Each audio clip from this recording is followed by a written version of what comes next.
Fitsaboana ny fiangonana kristianina eto Madagasikara na ny FFKM ilaina ny olona samy mijoro amin'ny fahamarinana.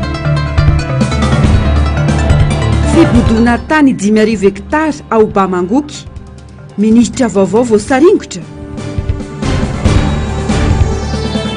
Gouvernemanta vaovao nitonta ihany no navadibadika fizarana seza ho an'ny akamakama mibetsaka.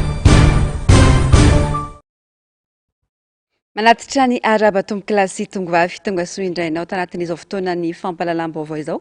Manasana ho ampanajana sy ampitiavana anaraka ny antsipirim-baovao hatramin'ny farany. Pejin'ny politika avy hatrany isantarana ny fampalalam-baovao amin'ity alina ity ho avy tsy ho ela ny toromarika amin'ny hanohizana ny tolom-bahoaka eto amin'ny firenena raha ny fifampiresahana tamin'ny solitena ny vondron'ny kandida no mafisiny fa tsy maintsy apetraka eto Madagasikara ny tantandalana sy ny fanatanterahana fifidianana filoham-pirenena madio sy manara-dalàna ekena sy andraisany rehetra anjara. Tati-baovao ny Germaine Menjanahary eo amin'ny sary sy rindran-tsary ny Tairiniana.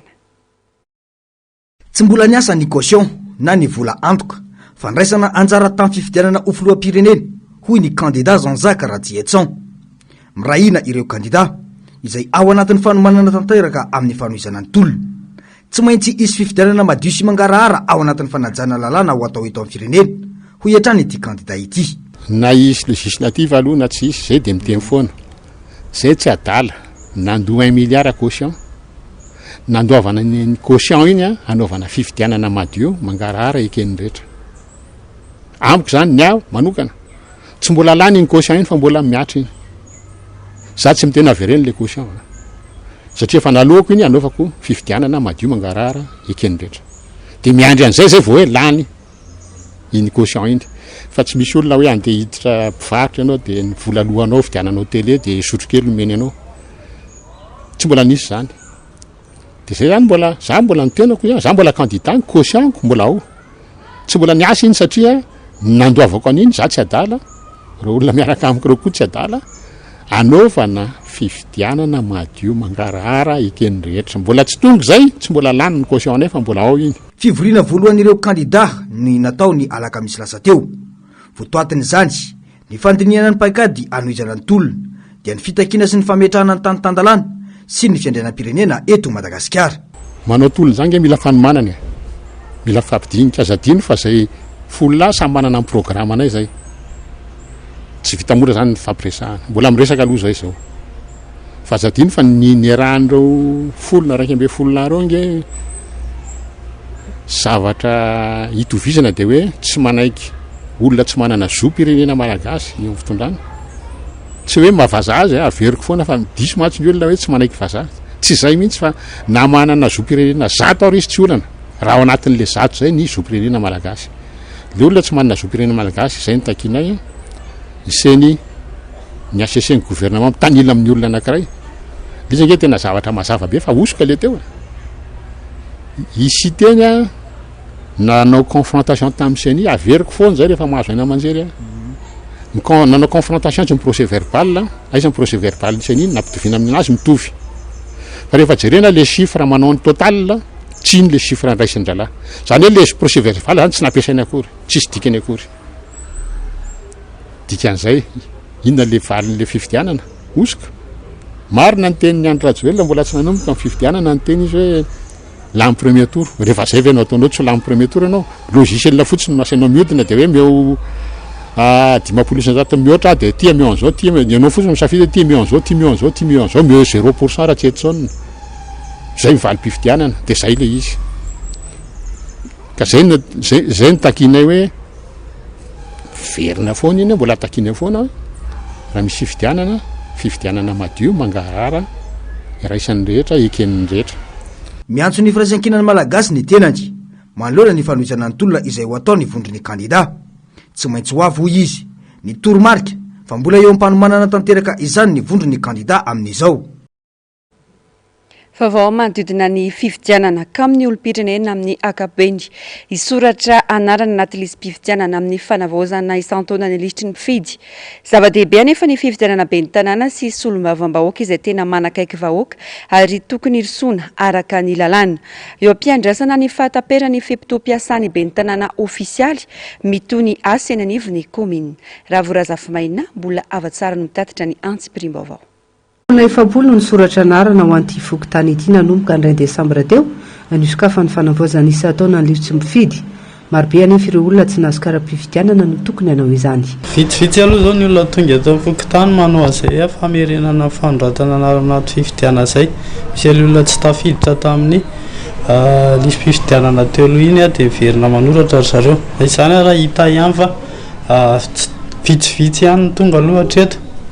Akamaroan'ny olona misy ale miandry efa tara vao mandeha mankaty fa manentana ihany zay amin'izay 15 février zay farany dia mba manatona ty amin'ny boropokontany mba misoratra anarana amin'ilay anaty boky mpifidy. Fomba fisehony manirakolona tanty eto any anaovana an'izay mety olona ray ohatrano ohatra zao dia maniraka na hoe fianakaviana fa le tsy haiko hoe vokatry le hoe fahaterem-potoana ve sa ahoana.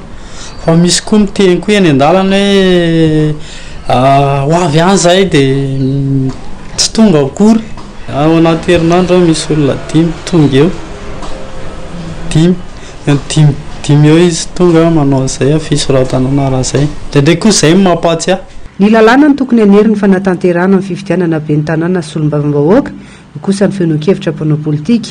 Ilaina ny fanentanana mifidy soratra anarana anaty listim-pifidianana asaingy zava-poana ihany zany raha toka tsy misy tady voatondro. Lalam-pandrenana ihany ngeny mamaritra an'io hoe manao fiantsona sy 10 andro alohan'ny fifidianana ny fanjakana miantso ny mpifidy iomana amin'ny fiatrehana ny fifidianana na communal io na législatif zany. Tsivy fa tapitra ny 10 janoary teo ny fotoam-piasandro ben'ny tanàna manerana nosy mitokosa ny asan'izy ireo mandra-piatry fahataperany fotoam-piasana ofisialy. Notification moa zany no hoe mampijanona tanteraka ny asan'ny ben'ny tanàna avy amin'ny ministèren'ny intérieur na avy amin'ny gouvernemanta mihitsiny. Hatreto zany mbola tsy misy zay taratasy zay dia manohy ny asa aloha zany fa misy resaka mandeha le hoe affaire courante no atao dia mila faritana mazava tsara zany hoe inona no atao affaire courante. Ny investissement ny miditra kesin'ny commune ihany zany no ohatrany hoe atao miantona aloha fa ny investissement tsy mandalo compte commune tsy mila délibéré ny conseil communal tsy misy compte additionnel dia reny toy tsy nijanona reny dia miasa zany manohy an'ilay asa teo ihany zany aloha. Ny 15 febroary izao no tapitra ny fanavaozana isan-taona ny lisitry mifidy. Ahino vitsy anefa ireo olona isoratra anarany anivon'ny fokontany. Misy ireo tsy mazototsotro zao, misy ireo tiren'ny fotoana, misy ihany koa ireo efa mihevitra fa efa voasoratra eny anivon'ny fokontany. Pejiny politika izay ihany 900 n'ireo ministra teo aloha no tafaverina amin'ny toerana anatin'ny gouvernemanta nitsangana omaly ariva. Ny tonta no navadibadika ary fizarazarana seza no betsaka ho ireo mpanara-baovao rehefa ankoatra ireo ministera 17 dia mbola isy sekretara-mpanjakana sivy ajoro. Ho an'ny olon-tsora dia tsy misy antenaina amin'izao gouvernemanta vaovao izao. Ho an'ny mpanao politika dia inona fa anamafy ny tolona ataon'ireo avondriny ny kandida ny zava-misy ankehitriny. Asinandria Malala, Andry Rakotomalala. Ny totany navadibadika fisarazarana seza ho an'ny akamakama hoy ny tanora no nanjaka raha ny firafitry ny gouvernemanta vaovao jerena. Ankoatra ireo ministra 17 dia sekretera-mpanjakana misa 7 hafa no ajoro. Itombo araka izany fandaniam-bola sy ny fampandehanan-draharaha ho an'ireo departemanta ireo ny fatram-bahoaka etsakila ny mialalina. Valopabena omen'ny mpitondra ireo natafaverina azy teo amin'ny fitondrana zava-misy hoy ny fanehoan-kevitra. Tsy mahagaga raha tsy manantena na inona ary tsy manantena an'izao gouvernemanta sy fitondrana amin'joro izao ny olon-tsotra. Ohatrany lanin'olo manga angamba Madagasikara fa lasa olona orange ny eto tanàna. Tsy isy olona ankoatran'ireny mihitsy ve? Fa tsy maintsy hoe madame Lalati na Anjery Edgar Safondava, Anjery Naina Vaza. tsisy fanantenana moa zany io gouvernement io tsy zavatra tenaina tsy mamela reo aizako zaza vo firamboapolo taona ve ifehn'ny firenena eto ny resaka fa tsy sanatra hoe fokotany ko zazakely mbola vo avy nananina tary tonga dia mendraikitra zany hoe gouvernement tsy mamela vo maika mahakivy be aloha e vo hoe nitazominao premier ministre foana tsai Christian dia efa tonga dia kivy be mihitsy teniny monsieur le président moa le hoe on ne change pas l'équipe qui gagne tsy karakory tsy haiko tsara ie fa raha ny marina zany tsisy fanantenana vo maika ho pira raha ohatra zao fandeha amin'ny fiovan'ny fiainan'ny malagasy mihitsy zany zao mila zay zao no atenaina aloha e gouvernement vaovao ty fa mila hoe misy fiovanana raha akasana raha rehetrarehetra mihitsy e satria hitantsika hoe tena latsaka katerana ihany aloha le firenentsika amin'ny fotoana zao raha hoanao magnano inona exactement le tena andasanao tokony le arakasana teo ny arakasana zao jeriko anazy aloha satria zao raha mandinika tsara zao tsy fisin'ny asa aloha zao tena misy fa efa mividy koa tena ambany tipitenena zany hoe efa ny any amin'ny karama mihitsy zany latsaka ambany ny karamatsika nefa ny fahefan'ny eny avidiana miakatra be eo zany zao mila jereva fanjakana akaiky misy momba zay tsy me mahantra le olona ireo ministra efa tsy naomby sy niteraka resabe ary nanao skandalina maro teto amin'ny firenena naverina amin'ny andraikiny na koa nafindra ministera hafa raha hitantsika zany amin'ny endriny io le gouvernement dia valopolo isanjato ane ny teo ihany no verina misy ihany ireo ny solo misy ny efa nanao skandale maro isan-karazany misy ireo traina casserole ozytsika prime ministre dia hitantsika mbola miverina eo amin'ny toerany ihany nefa efa hita hatrany ny tsy fahomby azany hatrany amin'ny ady tamin'ny covid ka hatramin'izao dia hitanao fa mbola miverina eo ihany noho izany fahadisom-panantenana hatrany no hitanay ao amin'ny ivon'ny ARP kiasika ny gouvernement vaovao io manoloana izao zava-misy eto amin'ny firenena izao fa tetsi janona tolona hoy kosa ny antoko ARP noho izany dia mitohy hatrany ny tolona satria mbola eo ihany ny HCC izay tsy nanantsika fitokisana mbola eo ihany ny CENI izay tsy nanantsika fitokisana dia eo anivon'ny atoko ARP aloha zany dia mitohy hatrany ny tolona tsy afaka hitenrery kosa zany kasika ny na isolo tena ny C10 fa mino fa tsy raviravitanana ny C10 manoloana izao toe-javatra misy eto amin'ny firenena izao raha fehezina sy ataonay mijery ny gouvernement vaovao fa dia ireo namana ireo sokajy ny mpanara-baovao fa atahorany mpitondra no nomena toerana nahita aza fa tsy naomby teo aloha porofony tsy fahombiazana ireo tatitra araina taray-marika manabaribary fa firenena tena sahirana i Madagasikara raha ny fiarikarena raha ny fahalalana amin'ny teny raha ny kolikoly raha ny resaka sakafo sy ny maro hafa no resahana andrasina nefa ny fiatraikan'ireny fiainana ireny akany bainga voavadika no porofony asa vita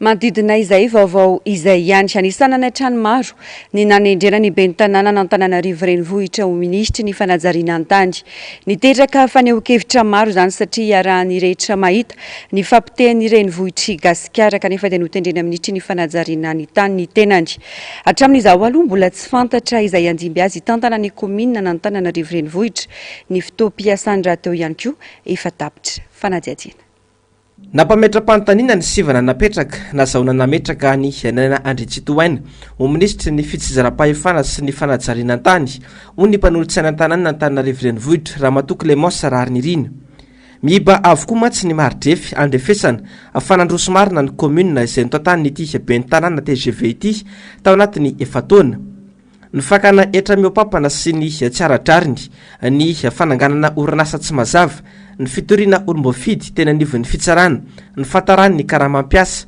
ireo ny tena nisongadina tao anatin'izay fepotona nitondrany ny tanàna izay ary ny tena nampiaiky ny maro dia ireo faky misavovona toy ny tendrombohitra eto Antananarivo renivohitra sy ny fampoteha ny lalana azo ambara mihitsy aza fa fitantanana ny lavonjy foana no nisy tao anatin'izay fepotona izay satria raha resaka faky zao ny resantsika dia nisy an'ireny karazana opération coup de poing nentin'ny gouvernementa nanome tanana ny teo anivony fahadidinan'ny tanàna dikan'izay zany tena tsy nahavita ny zavatra tokony nataony mihitsy ny commune ao anatin'izany ihany koa ny resaka lalana raha raisitsika raha ny tokony ho izy ny fanamboarana ny lalana eto amin'ny tanàna Antananarivo dia andraikitra madidio an'ny tanàna kanefa tao anatin'izay fepitaona izay dia zary nitsotsoka andraikitra foana raha zay nazy nilazana azy ny teo anivon'ny tanàna Antananarivo satria tena tsy vita le andraikitra fanamboarana lalana dia tsy maintsy nila vonjy ihany koa teny amin'ny faritra zany ny gouverneur moa zany gouverneurat no voatery tsy maintsy nanolo tanana tao anatin'izany. Banga izany zao ny toerany ben'ny tanàna Antananarivo renivohitra na dia fatapitra aza nisy fotoam-piasany nisy anaina André Tsitohaina. Tokony afangaina araka izany ny fanatanterahana ny fifidianana ben'ny tanàna izay tokony efa natao tamin'ny volana novambra lasa teo raha ny lalàna jerena sy narahana. Ny hotoyan'ny fitantanana eo anivon'ny commune dia miankina tanteraka amin'ny fanjakana ny fandinihana mikasika an'izay miankina tanteraka amin'ny ministera ny fitsinjaram-pahefana mikasika an'izay zareo no mahita zany zao manomboka eto hoe anao ahoana no hitondrana aloha zany ny commune satria zany lasa manana cas particulier na Antananarivo satria notendrena ho ministre ny ben'ny floany ben'ny tanàna dia ho hitantsika eo zany hoe ho PDS ve notendrena sa ny adjoint au maire no asaina manohy ny asa aloha mandra-pahatonga amin'ny fifidianana satria zadonona fa raha ny fifidianana ben'ny tanàna nefa tokony tamin'ny volana novambra zany no natao hoe efa tary efa dila ny fepitaona ara-dalàna tokony nanaovana an'izany ka hoia hoe raha ohatra ka raha ny tokony ho izy tokony efa ho afainganina izay fifidianana ben'ny tanàna izay miandry ny fanapahan-kevitry ny mpitondra izany vao fantatra izay atao sy fepetra ho raisina amin'izao fataperany fepitoam-piasany ben'ny tanàna manerana a Madagasikara izao. Mandeha nefa ny resaka fa mitady ny fomba rehetra tsy hanaovana izay fifidianana ben'ny tanàna izay ny mpitondra noho ny kajy politika maloto. Ho hita izany ny toy ny ity raharaha ity. Mifandraiky amin'izay raharam-pirenena izay andry tontolo saomaly tetsy amin'ny FJKM katedraly Analakely ny fiombonam-bavaka ho fanokafana ny herinandro ny fiara-mivavaka maneran-tany no tarihin'ireo filoham-piangonana efatra amin'ny rahalahy amin'ny fiombonana ny fiangonana kristianina eto Madagasikara na ny FFKM tontolo sanandritra izany ihany koa ny fifamindram-pitantarana teo amin'ireo filoha rotonta ny Dr Irako Ami Andriamasompitandrina filohan'ny FFKM teo aloha sy ny Dr Révérend Denis Rakototzafy filoha vaovao mitatitra ny vaovao raha vorazafy mahenina sy mbola afa-tsara. Miaratsy ny fiarahamonina ho ny filoha vaovao hitantana ny FFKM ny Dr Révérend Denis Rakototzafy miena ny fitiavana ny namana fa Monsieur Lany kosa ny fitiavatena ary tsy mifantoka amin'ny fitiavana an'Andriamanitra intsony ny ankamaroan'ny olona. Maro anefa ny toetra takiana ho an'ny mpino-tsirairay azona amin'ny tiany namana ao amin'Andriamanitra. Zao zavatra hitako manomboka mihabe ny fitiavatena fa mihakely ny fitiavanamana. Faty olona ry kidina pilina ry mijaly ato mijaly ry ary tsy hoe mihabetsaka ny fitiavatena fa lasa resy ny fitiavatena mihitsy ny fitiavantsika n'Andriamanitra koa.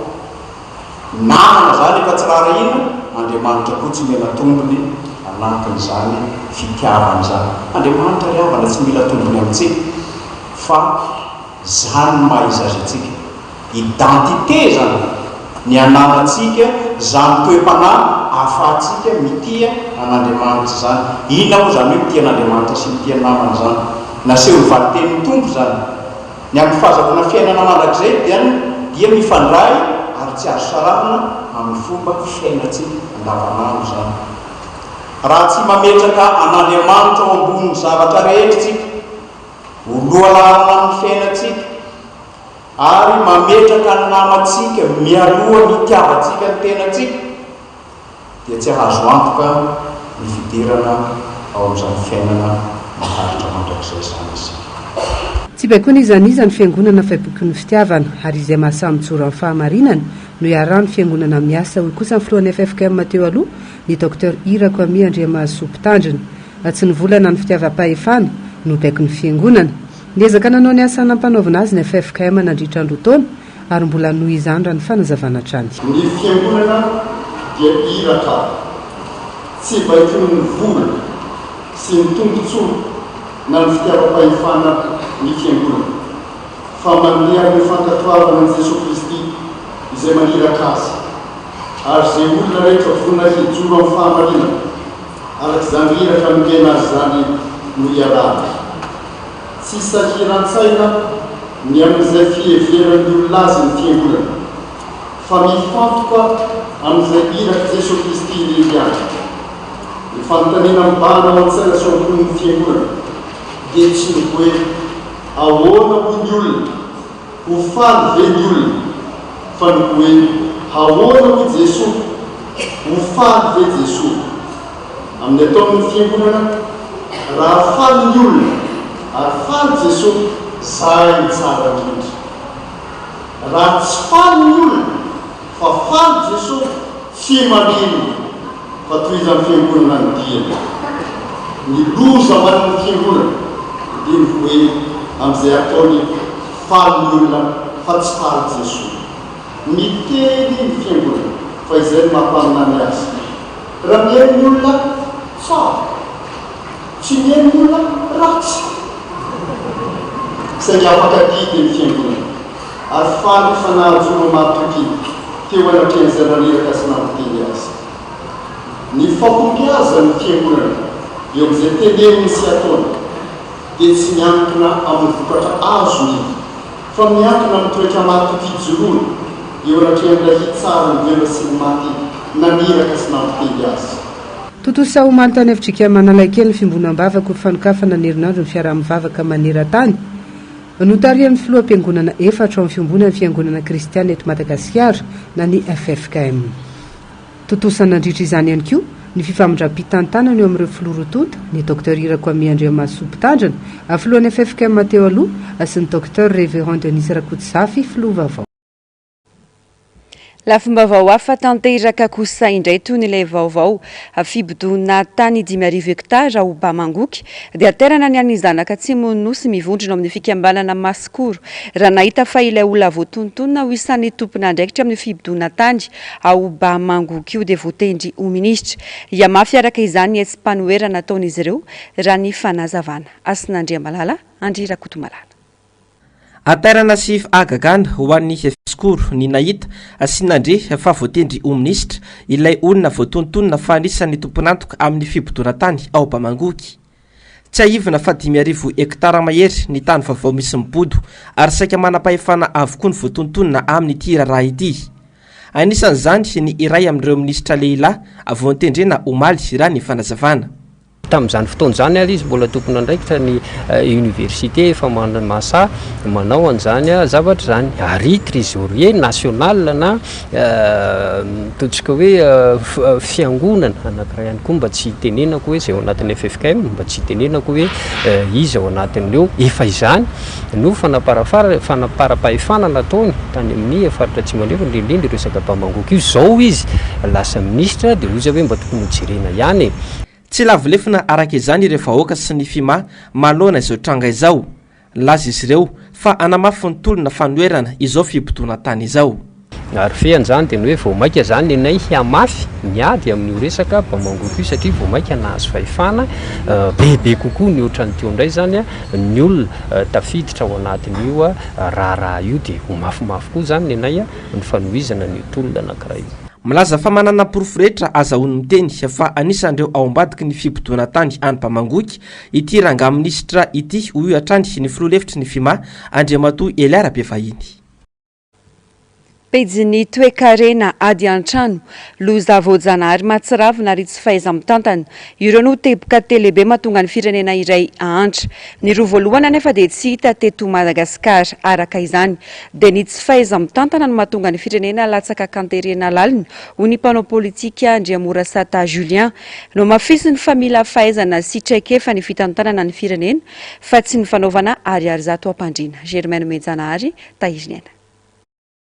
Singa telo no marika amantarana fa potika sy manitra tanteraka ny Malagasy sy Madagasikara ankehitriny. Ny fiakaran'ny vidim-piainana, ny fitotongana ny sandany ariary ary ny arikarena fahobe latsaka ambany diamany no manapirofo ny tsy fahombiazam-pitantana ny mpitondra eto amin'ny firenena.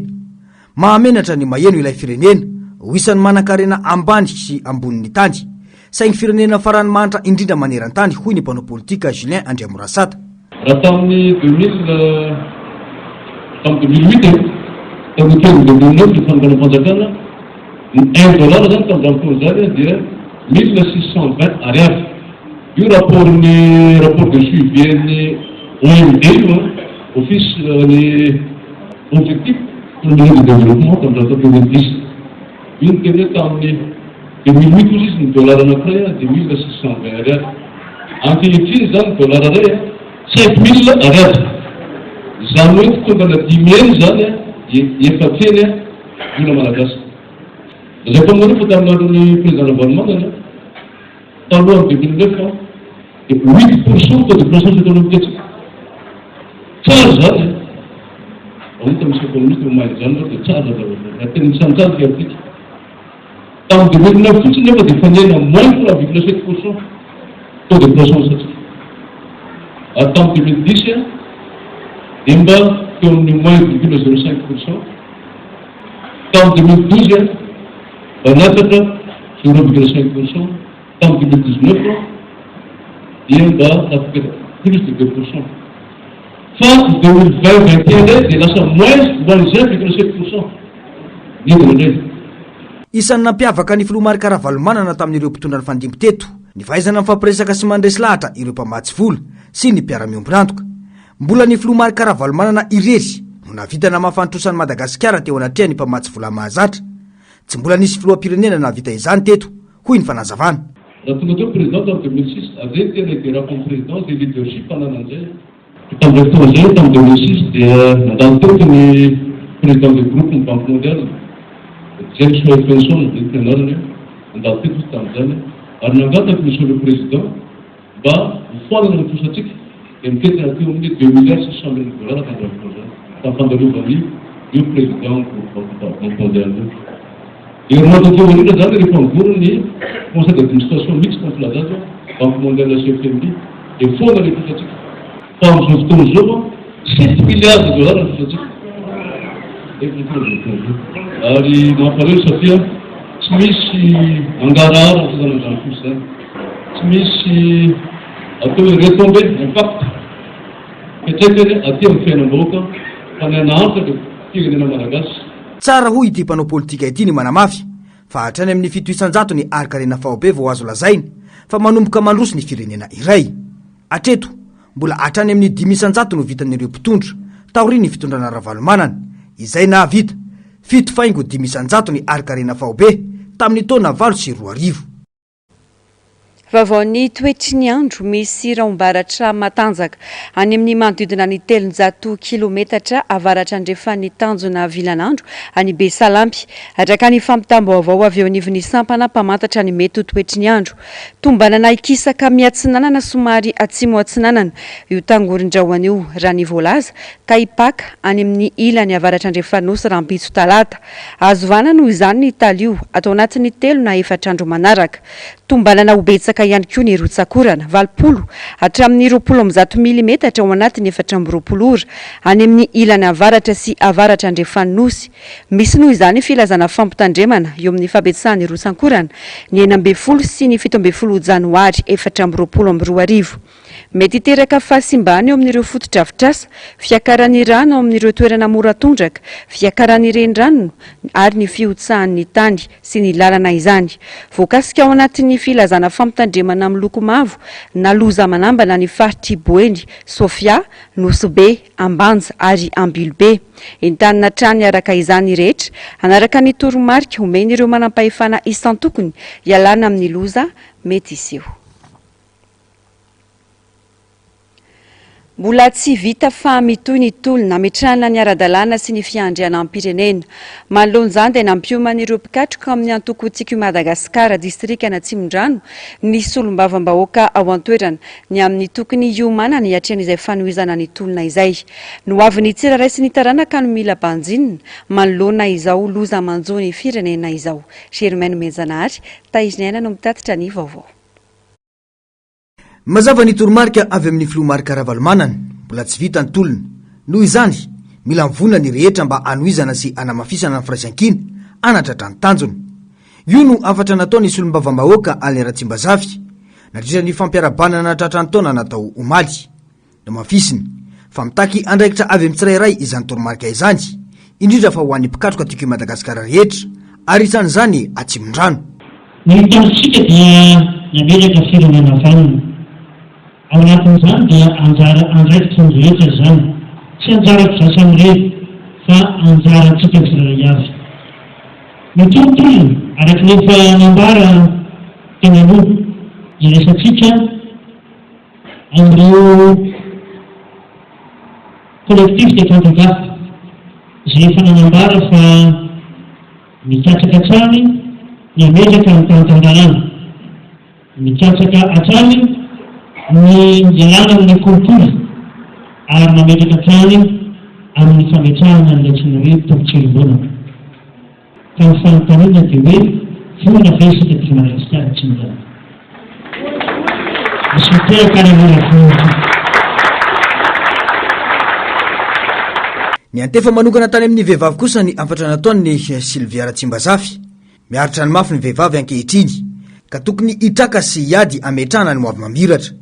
Be da be ireo teny faneho da tena mahafinaritra avy amin'ny politika Madagasikara sahala amin'ny hoe tonga miaraka fanombohana miasa miaraka no fambiazana sahala amin'ny hoe sahiny joro ho amin'ny tanindrazana dia fotoana izao ho antsika rehetra indrindra sika vehivavy sika renim-pianakaviana ny tena ero amin'ny firenena koa misikina enganena mba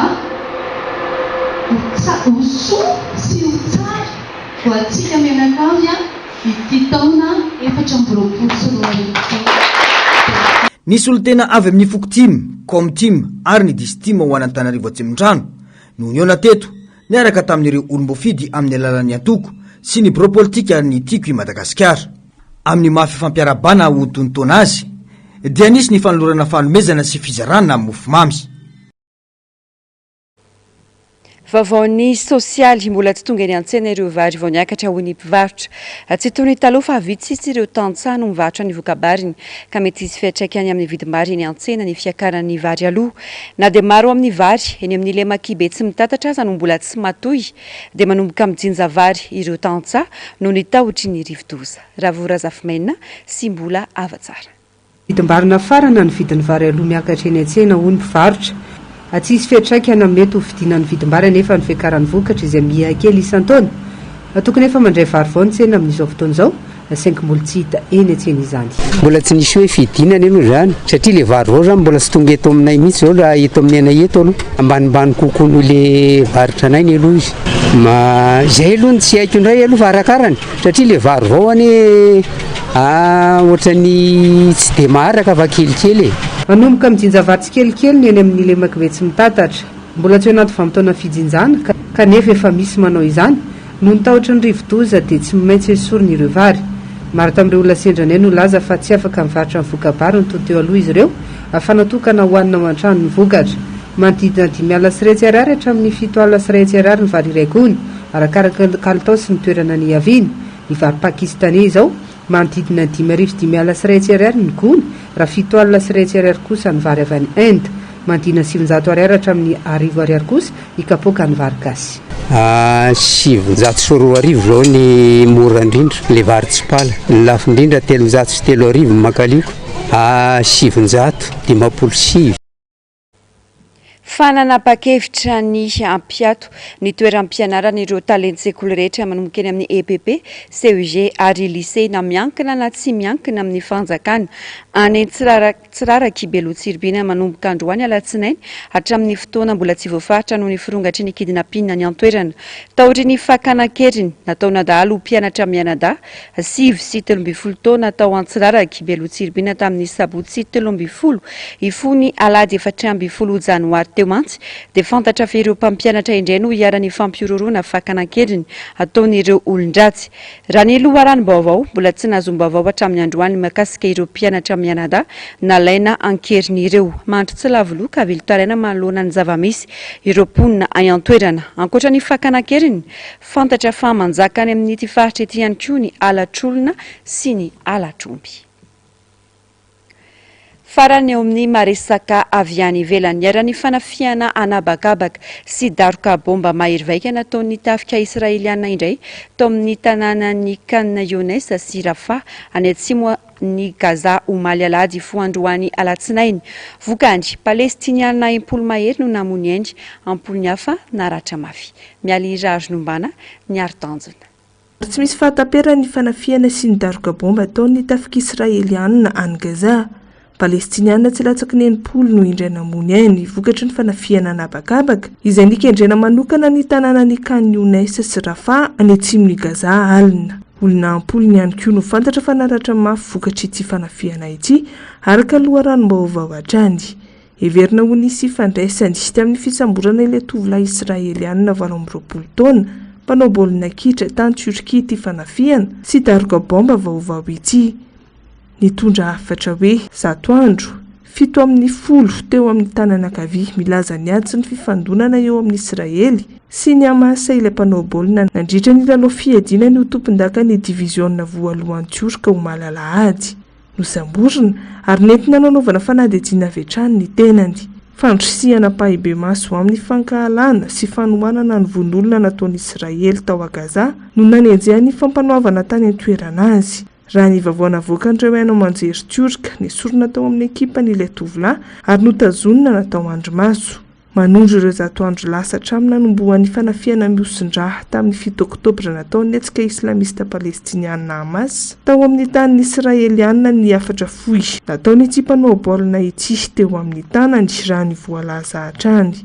Zavamisy izay nadika ny ministra fitsarana Turka ho fijoroana vavolombelona ho fanomanana ny hetsika ara-tafika israeliana natao ho valifaty ao a Gaza.